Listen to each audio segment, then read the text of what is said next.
नमस्कार, मैं हूं doctor Vrinda Singh, associate professor home science, government girls college Nagaur. आज मैं बताऊंगी कि मोटापा के कारण कौन कौन सी जटिलताएं उत्पन्न हो जाती हैं और क्या क्या परेशानियां उत्पन्न हो जाती हैं। मेरे दोस्तों, मोटापा कई बीमारियों की जन्मदात्री है। एक नहीं, कई बीमारियां इससे पैदा होती हैं। इसलिए अगर आप चाहते हैं कि आप स्वस्थ रहें तो सबसे पहले आपका जो कमर का घेरा है उसको कम करिए। तो कौन कौन सी जटिलताएं उत्पन्न होती हैं इसके बारे में आपको बताती हूँ। पहली जटिलता है आपकी शारीरिक अक्षमता, मतलब इनएक्टिविटी।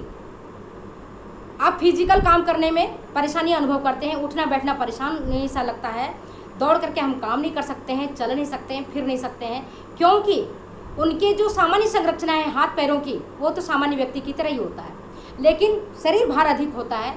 वह भार पड़ता है कमर पर, और कमर का भार पड़ता है घुटना पर, और घुटना का भार पड़ता है एड़ी पर। इसके कारण उनका जो पैर है चौरस हो जाता है, फ्लैट फिट हो जाता है, और इसके कारण परेशानी बढ़ जाती है। तो शारीरिक अक्षमता मोटापा के कारण एक समझिए कि जटिलता ही है, जिसके कारण आप अपना काम ठीक प्रकार से नहीं कर पाते हैं। दूसरी जो बड़ी बात है जो मोटापा के कारण उत्पन्न होता है वो होता है हार्ट डिजीज। आप कहिएगा हार्ट डिजीज कैसे? क्योंकि मोटे लोगों के रक्त में कोलेस्ट्रॉल की मात्रा अधिक होती है। यह कोलेस्ट्रॉल रक्त के साथ धमनियों में चला जाता है, और धमनियों की जो आंतरिक दीवार है उस दीवार में जाकर के जम जाता है।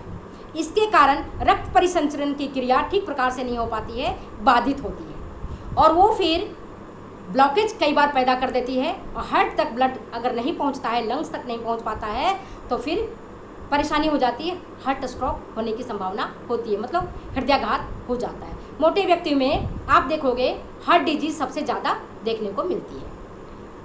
इसके बाद वेरिकोज वेन्स, जिसको हम कहते हैं सिराओं का फूल जाना। आप अक्सर देखोगे मोटे व्यक्ति के जो हाथ और पाँव है, खास करके जांघ के ऊपर ये भाग आप देखोगे, त्वचा के नीचे जो सिराएँ हैं आपकी वो मोटी मोटी हो जाती है, कई बार फूल करके उंगली के समान हो जाएंगी, इतनी मोटी हो जाती हैं। ये मोटे व्यक्ति के जो त्वचा के नीचे से सिराएँ हैं वो फूल जाती हैं, वेरिकोज वेन्स उसको हम बोलते हैं, और ये आगे चलकर फट जाती हैं, और फटने के बाद ये क्या करेंगी, ब्लॉकेज कर देंगी, फिर रक्त परिसंचरण की क्रिया बाधित होगी। तो ये भी एक बड़ा कारण है। तीसरा है लीवर डिजीज, ज़्यादा होता है सिरोसिस ऑफ लीवर, मतलब यकृत की कोशिकाओं में घाव हो जाना। यकृत क्या है हमारा? लीवर क्या है? लीवर हमारा बॉडी का स्टोरेज हाउस है, भंडार करता है किसका? विटामिन का, खनिज लवणों का भंडार गृह है। ग्लाइकोजन यहीं आके जमा होता है।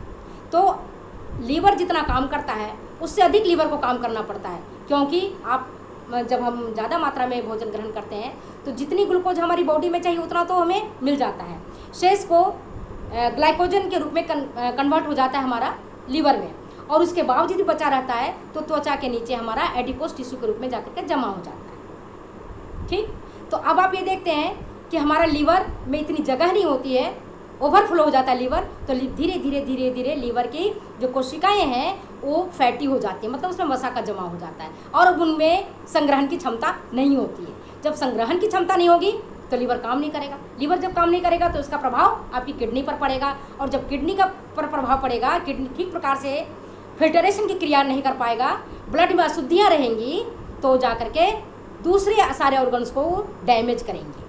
तो लीवर को भी नुकसान करता है, किडनी को भी नुकसान करता है, आपके धमनियों में वसा का जमाव करता है। तो ये सारे जो आंतरिक अंग हैं वो धीरे धीरे करके निष्क्रिय हो जाते हैं, शिथिल हो जाते हैं, और परेशानी उत्पन्न होता है, व्यक्ति बीमार हो जाता है। फिर मधुमेह, जिसको आप डायबिटीज़ कहते हैं, मोटे लोगों को डायबिटीज़ भी खूब होता है। डायबिटीज़ आपको पता ही है, जो हमारी पेनक्रियाज है, जिनसे इंसुलिन हार्मोन निकलना चाहिए जितनी मात्रा में, उतनी मात्रा में नहीं निकलता है, या दूसरे अन्य कई कारण होते हैं, जिसका मैंने आपको डायबिटीज़ वाले जो वीडियो है उसमें मैंने भी डिटेल्स बताई है। यहाँ तो मैंने संक्षिप्त जानकारी दे रही हूँ कि डायबिटीज़ भी मोटे व्यक्तियों में ज़्यादा होता है। इसके बाद मोटे व्यक्ति का जो रेस्पिरेटरी ऑर्गन्स है, जो खास करके लंग्स है, वो जल्दी थक जाता है।